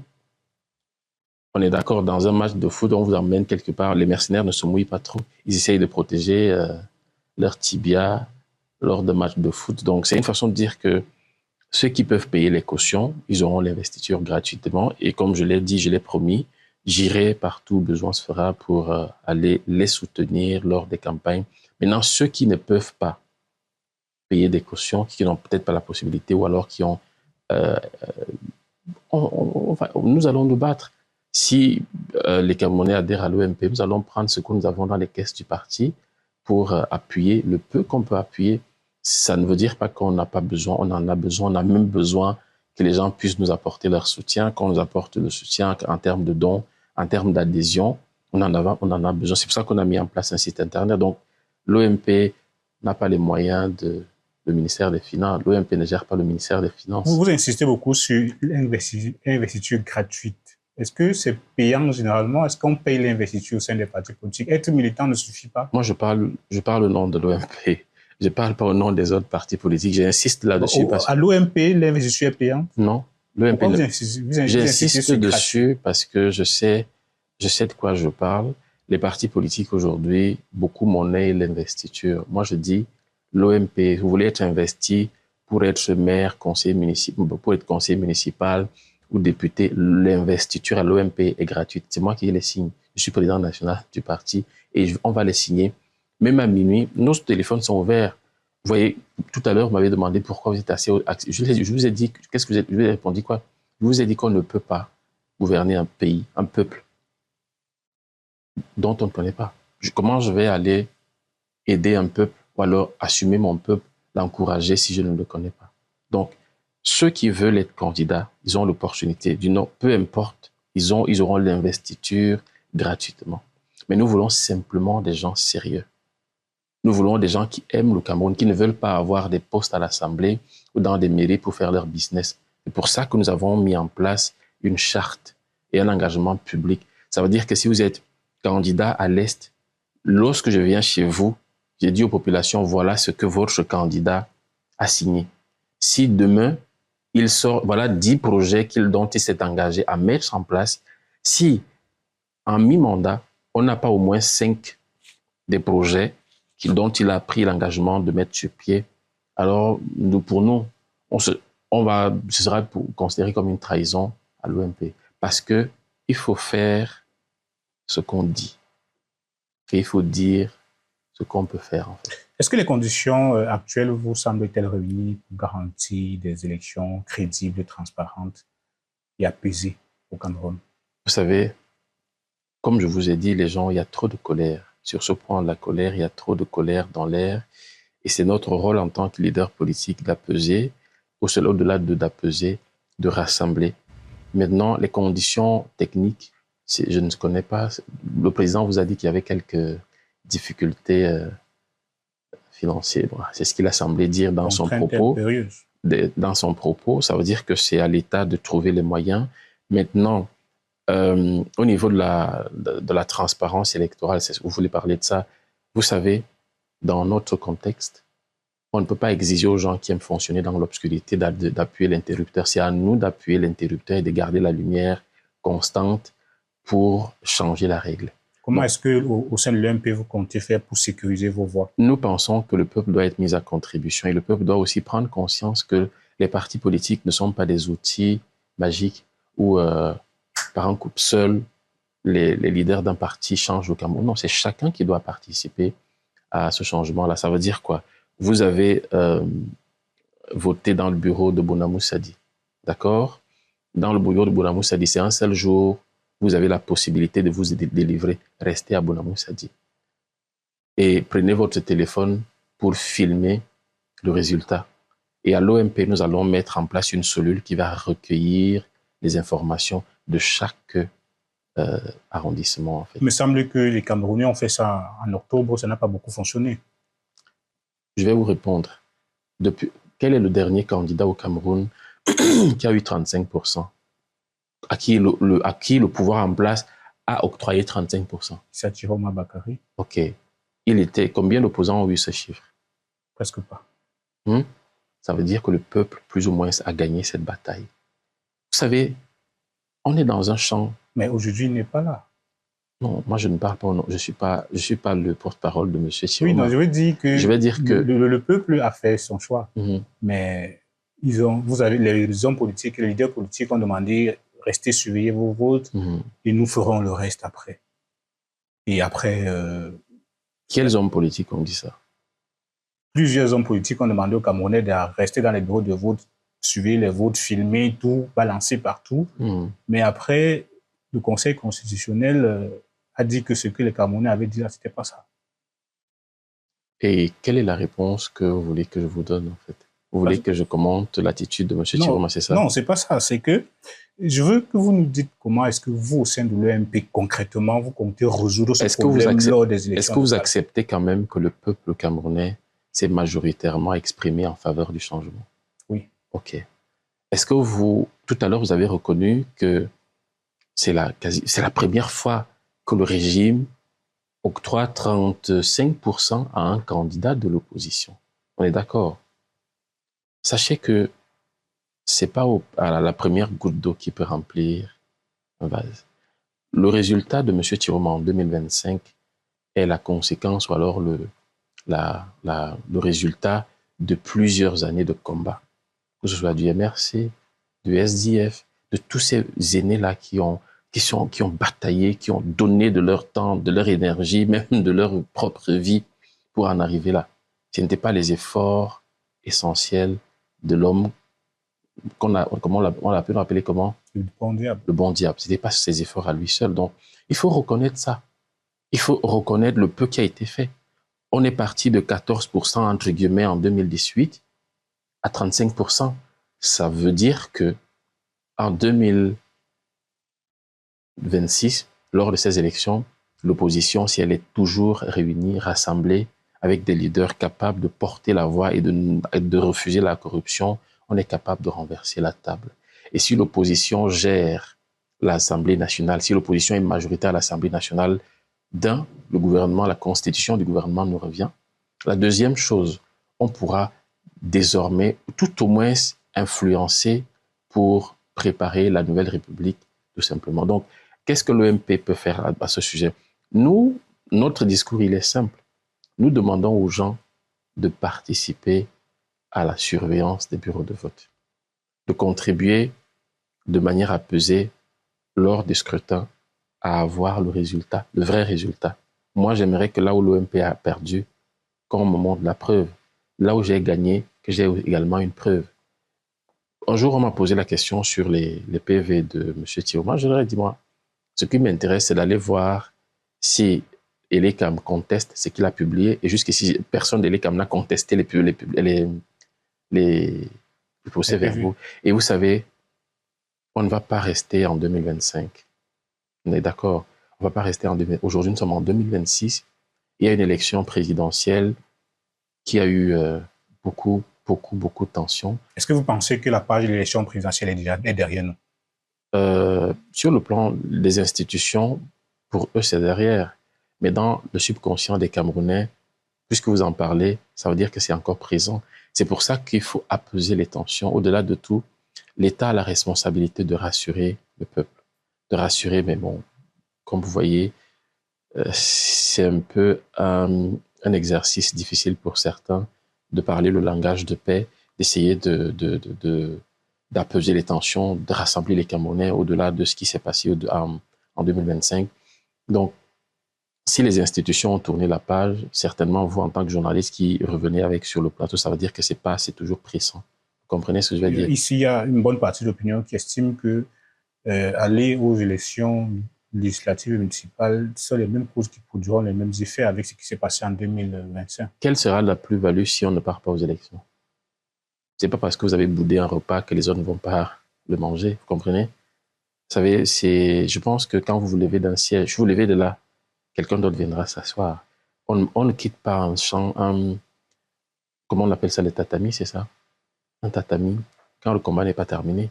Vous n'êtes même pas, parce qu'on vous a donné un coup, on vous donne un coup tout de suite, et vous vous levez, vous dites, ah, quand on m'a donné le coup, mieux j'abandonne. Non. Justement, ce sera ça le piège. Les Camerounais, moi je les encourage, chers compatriotes, je vous encourage à prendre la peine d'observer un peu ce qui s'est passé avant, de voir qu'on progresse. On est parti de 92. Il y a eu ce qu'il y a eu les autres élections. Aujourd'hui, on est en 2025, 2026, ou en 2025, on a eu une poussée. En fait, on a vu le miracle que le peuple camerounais a opéré. En fait, on peut continuer dans ce sens-là. Est-ce que vous croyez en la victoire de Issa Chiroma Bakary en 2025? Je crois que pas la victoire c'est pas la victoire d'un homme, monsieur. Je crois que le peuple camerounais s'est exprimé majoritairement en faveur du changement. Vous comprenez? Je vous ai dit tout à l'heure que c'est la somme des efforts de plusieurs. Vous comprenez? C'est la somme des efforts de plusieurs. Est-ce que le peuple, c'est ça la personnification du débat politique, où au lieu de voir la volonté populaire, on voit plutôt l'exploit d'un individu? Non, avec beaucoup de respect, je savais, je respecte les aînés. Je crois que c'est ça qui décourage le peuple. Le fait que lorsqu'il y a une victoire, ceux qui votent, c'est le peuple. Mais la victoire n'est jamais attribuée au peuple, elle est attribuée aux individus. Non. Si vous me dites là tout de suite, est-ce que vous croyez en la victoire du peuple, je vais vous dire oui. Je crois que le peuple camerounais s'est largement exprimé en majorité, en faveur du changement. Et je ne veux pas ici m'attarder sur les individus sur qui ce choix s'est porté. Vous comprenez? Je vais m'attarder sur l'attitude du peuple. Et c'est pour ça que je vous dis, si on ne change pas notre façon de faire, notre méthode, notre manière de faire dans notre pays, on ne va pas s'en sortir, surtout à vous les journalistes. Sachez encourager ce peuple-là. Sachez encourager ce peuple-là. Parce que quelqu'un qui nous écoute à la maison va dire, ah tiens, on dit que c'est lui. Or, je me souviens, par exemple, que je suis allé voter, j'ai eu telle situation ou telle autre situation. Les lecteurs qui nous écoutent à la maison ne se sentent pas honorés. En fait, La personne s'est dit, on ne reconnaît même pas les efforts que nous, on a fournis. Quel est le langage que vous adopterez face à un Camerounais qui a voté en 2025 et s'est senti abusé? Je lui demanderai de ne pas lâcher prise. Je vais lui dire qu'écoutez, même lorsqu'on vous portez un pantalon, ce n'est pas parfois du premier coup qu'on trouve le trou là, en fait, alors que c'est nous-mêmes que portons le pantalon. Donc, c'est pas parce que vous voulez porter un habit et ça froisse, ça coince quelque part que vous allez lâcher cet habit-là. Non, vous continuez. Vous comprenez? J'ai loupé les élections en 2025. Je n'ai pas pu obtenir le congrès pour aller aux élections présidentielles sous la bannière du RDPC. J'ai pas lâché. Je n'ai pas lâché. Alors, j'aurais pu rester aussi sur place, dire qu'écoutez, le Cameroun, basta. Ils sont nombreux qui disent que vous êtes un pion du système. Comment vous pouvez voir cela? Pour distraire les Camerounais davantage. Si on voulait distraire les Camerounais, c'est pas au prix de sa vie quand même. Je suis pas Jésus. Vous comprenez? Si on va distraire les Camerounais, c'est pas au prix de sa vie. Vous pensez réellement que comme je suis là où je suis assis, où je vous parle, j'ai pas des enfants qui voudraient me voir aussi être à côté d'eux. J'ai mes enfants qui sont là, qui ont peur de ma sécurité, qui ont peur pour ma vie, qui ont, en venant ici, quand j'ai pris la décision de retourner, qui m'ont dit, mais papa, est-ce que tu es obligé? Vous comprenez? Et vous pensez que on va prendre sa vie. En fait, ma vie ne sert à rien au point où je vais... mais non, c'est par amour pour mon pays. Donc, vous croyez que s'engager, quand vous parlez peur de votre vie, vous croyez que nous sommes dans un régime où on broie simplement les gens qui ne sont plus d'accord? Vous pensez réellement qu'on va se lever un matin et dire à celui à qui on a attribué les noms de Nomgui et tout ça, à lui dire que non, vous n'avez pas respecté les textes du parti, et simplement comme ça, et vous allez jusqu'au bout de... Non, c'est parce qu'au bout d'un moment, il fallait peser entre le Cameroun et ma petite vie. J'ai mis le Cameroun au-dessus de ma vie, en fait. Vous comprenez ce que je veux dire? Donc, vous n'avez plus peur pour votre sécurité? De toute façon, ce qui doit arriver va arriver. Et mais je dis une chose, des Léon Télé Runana, il y en a déjà plein. Vous avez vu, durant les élections présidentielles, il y en avait plein il y en avait plein. La seule chose que j'exige, que je dis aux Camerounais, c'est je ne suis pas partisan des casses. Je ne suis pas partisan de la violence. Je ne suis pas d'accord avec le langage de la division. On ne peut pas construire ce pays en pointant du doigt, entre guillemets, les communautés. Non, on ne peut pas construire ce pays lorsqu'on veut revendiquer en allant brûler les voitures, en allant faire des casses. Non, on peut le faire en utilisant la carte d'électeur. Ils estiment que la carte électeur ne peut plus faire partie de ce régime. La carte de l'électeur en 2018 a donné 14%, a donné 6%. La même carte de l'électeur en 2025 a donné 35%. Il faut leur dire que ça monte, ça ne descend pas. Et lors des élections législatives, si le même peuple se mobilise, ça ne va pas donner 35% pour l'opposition, ça va donner plus. Pendant l'élection présidentielle, vous avez affirmé qu'un haut responsable de la présidence vous avait dit que s'ils veulent vous éliminer, ils le feront. Est-ce qu'aujourd'hui vous maintenez cette déclaration et pourquoi est-ce que... Bon, alors, c'est quelqu'un qui est proche de ces milieux, qui m'appelle, comme je l'ai dit, qui me dit fais attention à toi. Et si on veut te broyer, on va te broyer. Vous savez, au téléphone, vous recevez n'importe qui, vous appelez au téléphone, et il vous donne sa présentation, il vous dit que je suis tel. Moi, vous avez observé, à peine on a échangé, je vous donne mon numéro de téléphone, je n'ai rien à cacher. Je n'ai absolument rien à cacher. Ce que je vous dis en privé, je peux vous le dire en public. C'est pour ça que je me sens libre. Donc, lorsque la personne m'appelle, je l'ai écouté, je me suis mis à rire. Après, je lui ai dit, on n'enlève pas ce que Dieu donne. Ma vie, c'est Dieu qui la donne. Et je pense que si ces gens qui veulent m'écraser aiment le pays, le Cameroun, il faudrait bien qu'ils réfléchissent par deux fois, qu'ils se donnent de bonnes raisons pour m'écraser parce que de toute façon, je suis dans la vérité. Est-ce que vous pensez que la menace est toujours existante? Est-ce qu'elle existe toujours, la menace? Moi, je fonctionne, je ne regarde pas s'il y a la blâme. Dès que j'intègre dans mon esprit que je suis suivi ou les gens veulent me faire du mal, je vais rester à la maison ou alors je vais prendre le prochain vol pour retourner à... Pourquoi cette personne vous avait dit ça? Tout simplement parce qu'à ce moment-là, je crois que c'était très chaud. Ils ont observé que j'étais déterminé. Ils se sont rendus compte que je ne voulais pas reculer. Vous savez, parfois certains posent des actes, non pas parce qu'ils sont envoyés par le président de la République, mais ils posent des actes pour justement dire que vous avez vu, si j'ai fait ça, c'est grâce à moi. Je l'ai mis en difficulté. Moi, j'ai vu des gens qui m'ont insulté sur vos plateaux de télé et qui, il y a de cela quelques semaines depuis là, qui me disent, ah oui, Léon, tu avais raison. Tout simplement parce que ces personnes attendent des choses qui ne vont plus arriver. Mais sur des plateaux, ce sont des militants qui me traitaient de tous les noms, qui ont dit des choses horribles sur moi, mais qui aujourd'hui me disent, non, tu avais raison. Je crois que l'avenir est entre tes mains. Après, j'ai dit, mais nous, on ne refuse pas les nés de nouveau. Vous connaissez cette expression dans des églises évangéliques. La renaissance est possible. Ceux qui sont nés de nouveau, quand je dis nés de nouveau, qui changent de costume et qui disent, OK, on a assez fait de mal à ce pays. Il faut au moins qu'on inscrive notre nom, qu'on change, on se répand. On accepte tous les repentis de la République. Ceux qui veulent construire le Cameroun dans la paix, dans la tranquillité, dans le calme, et pas dans la division, mais qui pensent que les Camerounais doivent se regarder comme des frères d'abord, comme des citoyens, sont les bienvenus à l'OMP. Et moi, je n'ai plus peur. Vous savez, ma vie n'est pas plus importante que le Cameroun. Le Cameroun est au-dessus de nous, en fait. Et je crois que ceux qui nous gouvernent doivent prendre en compte un certain nombre de choses. Et comme j'ai dit dans la lettre, je fais confiance à la parole de l'État. Le président a dit qu'il aimerait qu'on retienne de lui un homme qui a porté là. Et c'est pour ça que dans les jours à venir, je vais porter à son attention, à l'attention de l'État, pas à l'attention du président, un document pour demander à ce que les Camerounais qui sont à l'extérieur du pays, qui ont eu des avis divergents, que ces Camerounais-là puissent retourner au pays librement, qu'on efface les fichiers qui sont à l'aéroport. Parce que si on a des gens ici qui ont volé de l'argent, qui ont détourné de l'argent, qu'on n'inquiète pas, pourquoi des jeunes qui ont peut-être exprimé leur ras-le-bol et qui ont la volonté de venir construire leur pays ne peuvent pas aussi être acceptés dans notre... Non, ça fait partie des combats que l'OMP aimerait mener.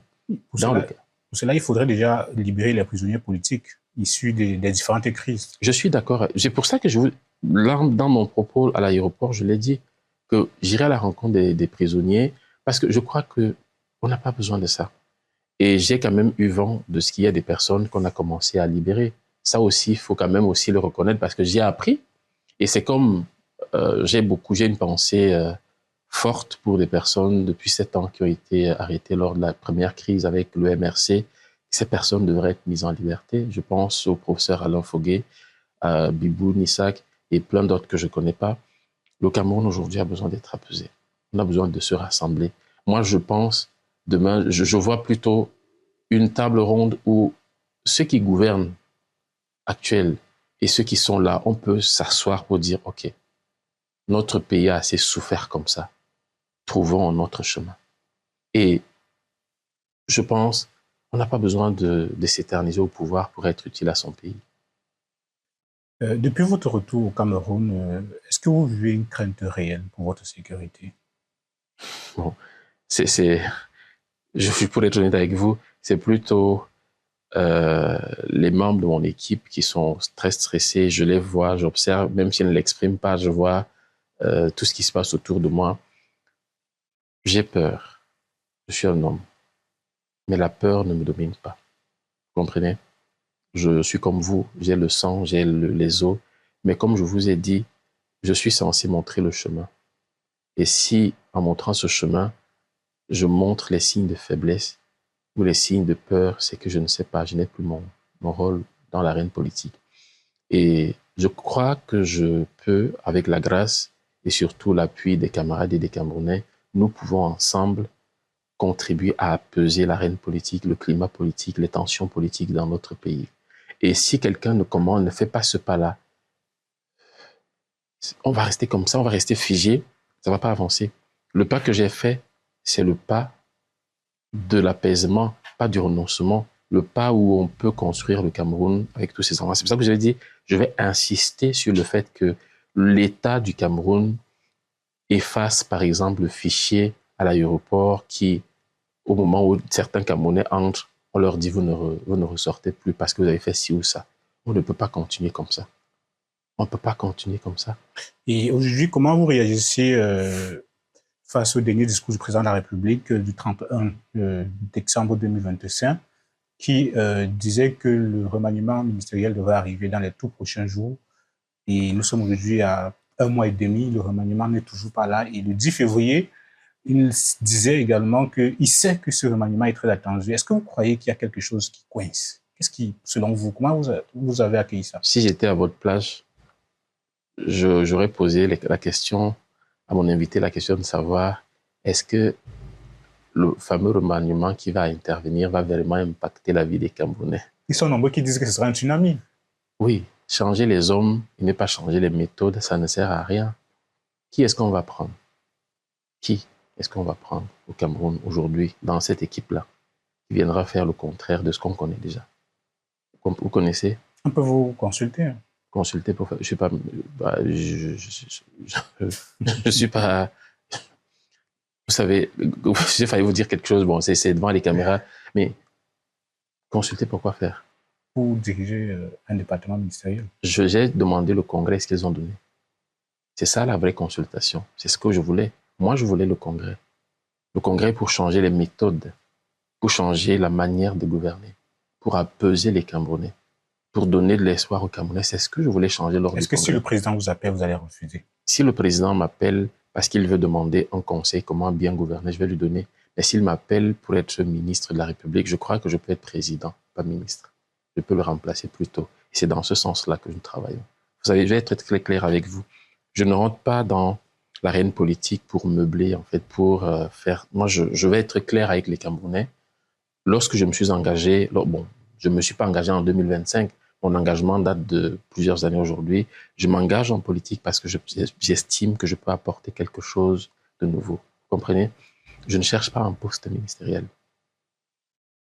Si c'était le cas, j'allais rester au RDPC.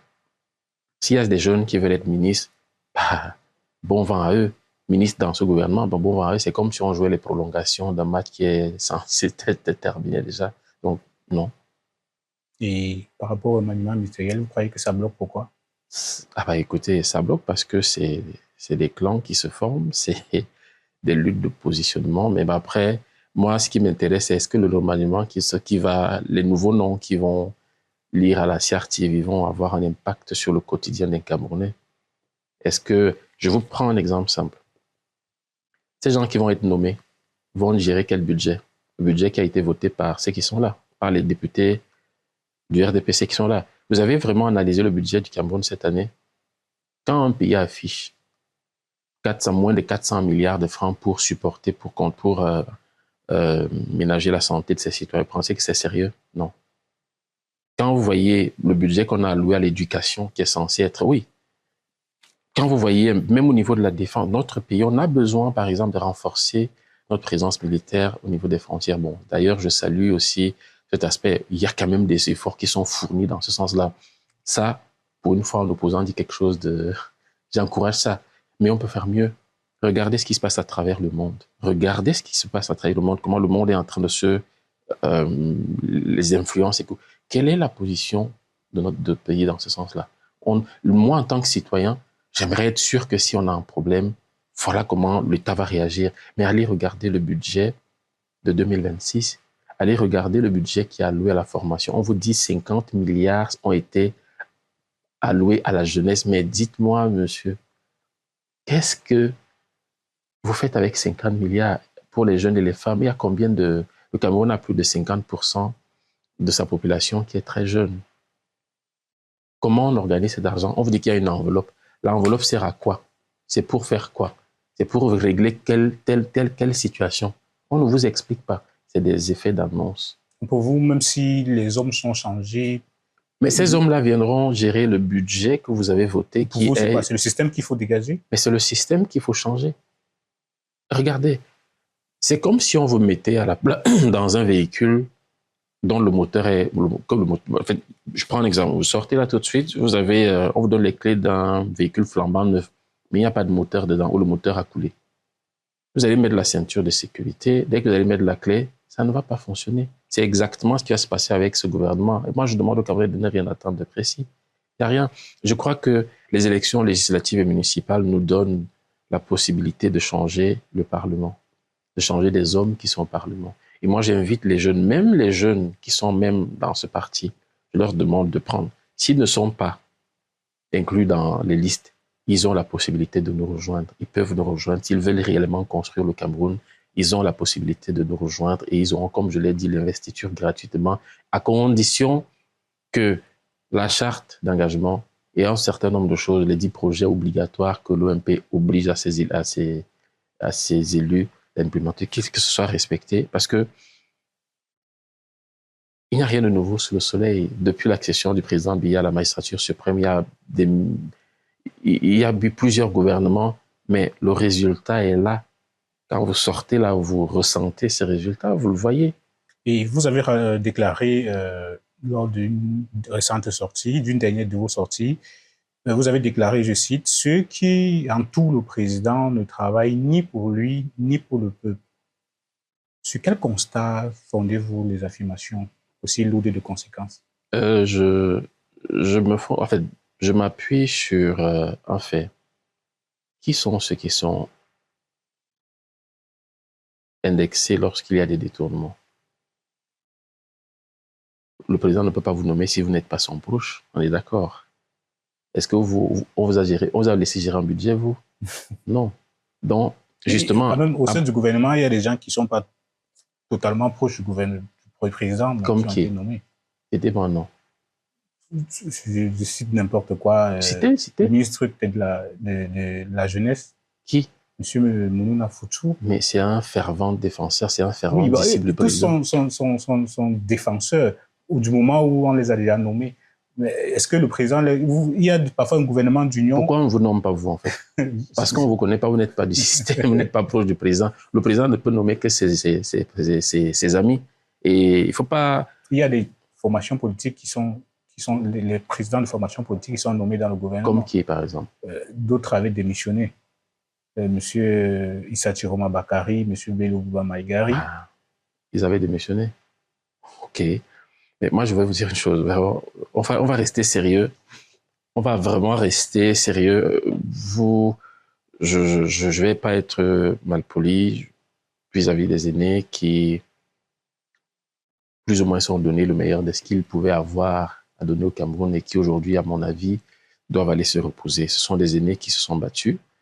Ils ont participé. Ce n'est pas une mauvaise chose d'aller, de se dire que, bon, voilà, on peut partager la même vision que le président, mais moi, on en a. Léon Teller, président de l'OMP, je ne partage plus cette vision.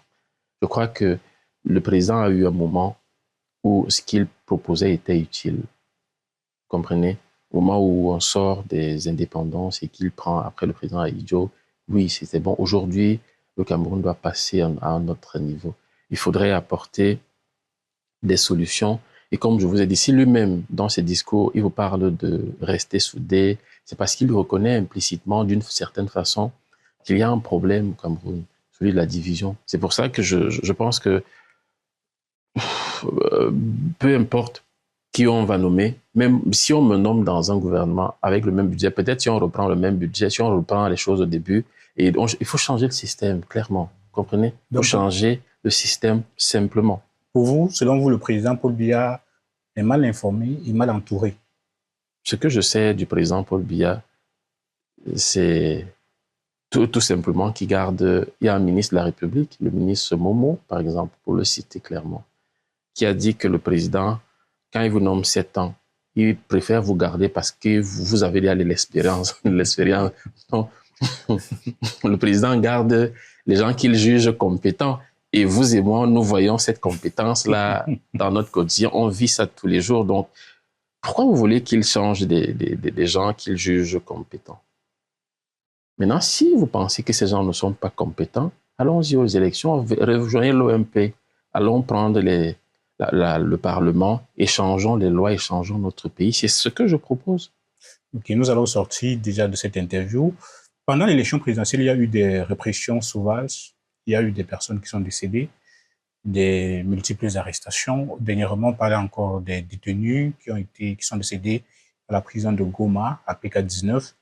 Et parmi ces détenus décédés en détention, il y avait Georges Anissé Kané. Comment avez-vous appris le décès de M. Georges Anissé Kané?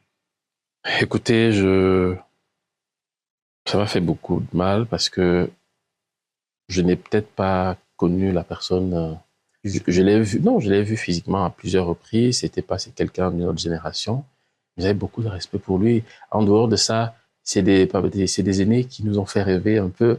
Parce que moi, le nom Anissé Ekane à une certaine époque, c'était, je me souviens, j'ai le souvenir, une fois en 2011, j'étais directeur de campagne de quelqu'un qui est d'ailleurs aussi sorti du RDPC à cette époque-là.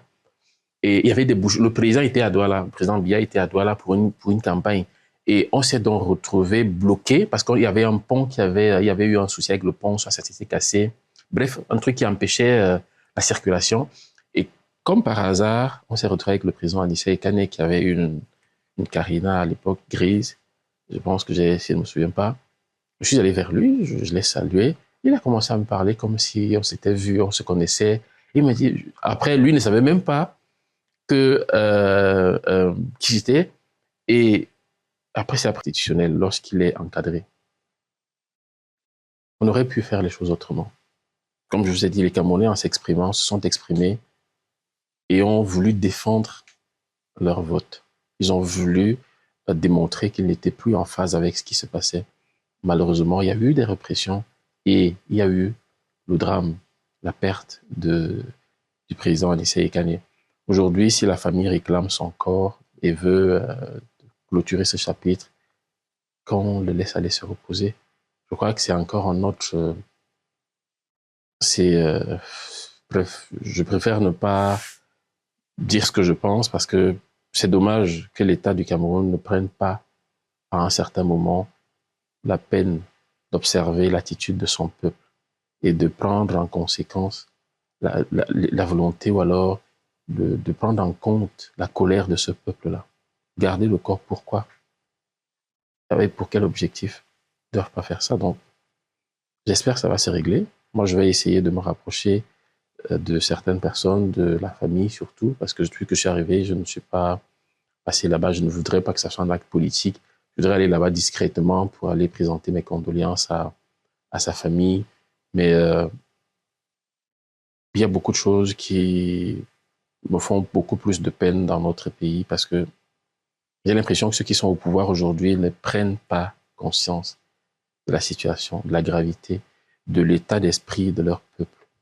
Ok. Pour sortir, c'est une question que j'ai oubliée. Est-ce que l'OMP fera coalition avec d'autres formations politiques pour les prochaines élections? Oui, à des endroits où nous n'allons pas être en capacité de candidater, où on a la possibilité de soutenir les autres, on le fera. Je crois que l'opposition doit rester unie. Ce n'est même pas une question à poser. C'est une évidence que nous allons jumeler nos forces. Et nous espérons d'ailleurs que dans quelques jours, certains aînés répondront favorablement à des courriers que nous allons leur envoyer dans ce sens-là. Je pense, ça c'est mon avis, que l'opposition, je parle de la vraie opposition. Et la fausse? Non, je reste là, je reste sur ma phrase, je parle de la vraie opposition, que les gens vont se retrouver et que, vous avez vu, vous m'avez dit tout à l'heure qu'il y a des opposants qui ont rejoint le gouvernement, non? C'est ça? Ils sont plus opposants. Ils sont des participants, des co-participants. Donc, on veut avoir des gens qui restent constants, qui prennent leur mission au sérieux et qui peuvent supporter les choses que vous connaissez. Donc, on va se concerter. On va se concerter et on fera l'essentiel. En fait. Qu'est-ce que M. Léon Télé-Onana a fait pour gagner sa vie aujourd'hui? Alors, ne me faites pas payer les impôts pour rien. Par contre, j'ai une petite structure qui n'est pas logée ici, qui est logée à l'extérieur. C'est d'ailleurs pour la raison pour laquelle j'y vais. Et derrière, il y a des privés avec lesquels je travaille ici, comme à Yaoundé, un peu partout, qui me sollicitent pour les choses. Et au-delà de tout, si j'avais un travail, je préfère ne pas aborder cet aspect parce que la chance que j'ai, c'est que je ne peux pas fonctionner avec les marchés publics. Je ne peux non plus avoir recours à Vous avez peur d'être Non, broyé? Oui, je ne veux pas être redevable, je ne veux pas faire ça.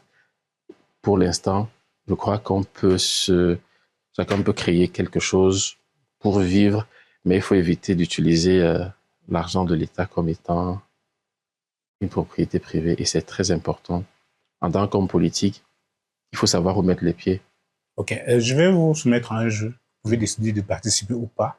Okay. Je vais vous citer le nom de 4 leaders de formation politique et vous allez retirer un. Est-ce que vous voulez participer? Je vais vous citer M. Issa Chiroma Bakari, je vais vous citer le professeur Maurice Kapto, je vais vous citer Cabral Libi, je vais vous citer, comment on l'appelle déjà, Joshua Oshi. Vous supprimerez qui parmi les 4? Je vous ai dit, je ne supprime personne. Supprimer, ce n'est pas tuer la personne. Non, justement, je ne supprime. Je vous ai dit tout à l'heure, je reste cohérent. Je ne veux pas, je prône l'inclusion. Et je suis d'accord que s'il y a des personnes qui se perdent en cours de chemin, s'ils décident de se repentir, ils ont leur place. Je sais où vous allez. Je vous vois aller. Je sais où vous allez et vous n'allez pas m'entraîner là. Mais s'il y avait quelqu'un que je devais retirer, je vous dirais tout simplement que dans ce groupe-là, il n'y a personne à retirer pour le moment.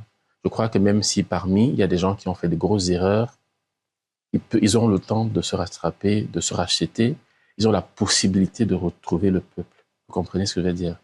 Donc, je sais où vous allez, mais permettez-moi de régler quelque chose. Vous savez que je vous suis. Je vous suis très, très bien. J'ai apprécié ce que vous faites, en fait. Merci. Parmi ces 4 personnes-là, il n'y a personne à enlever. Il y a plutôt des gens à rajouter dans ce groupe-là. Qui, par exemple? Tous ceux qui partagent la nouvelle vision. Il y a Hiram, par exemple. Il y a tous ceux qui pensent le Cameroun. Oui. Bon, c'est vrai que c'est pas quelqu'un que je connais, vous allez m'excuser. En fait, je la connais pas, mais c'est une femme. Et notre pays en a besoin. Vous comprenez? Quelles sont les femmes qui s'engagent comme elle, qui essayent de s'affirmer? Oui. Ok. Merci, Monsieur Léontin Onana, de nous avoir prêté votre temps. Je rappelle que nous sommes dimanche 15 février et que vous nous avez accordé exclusivement cet entretien. Je vous remercie.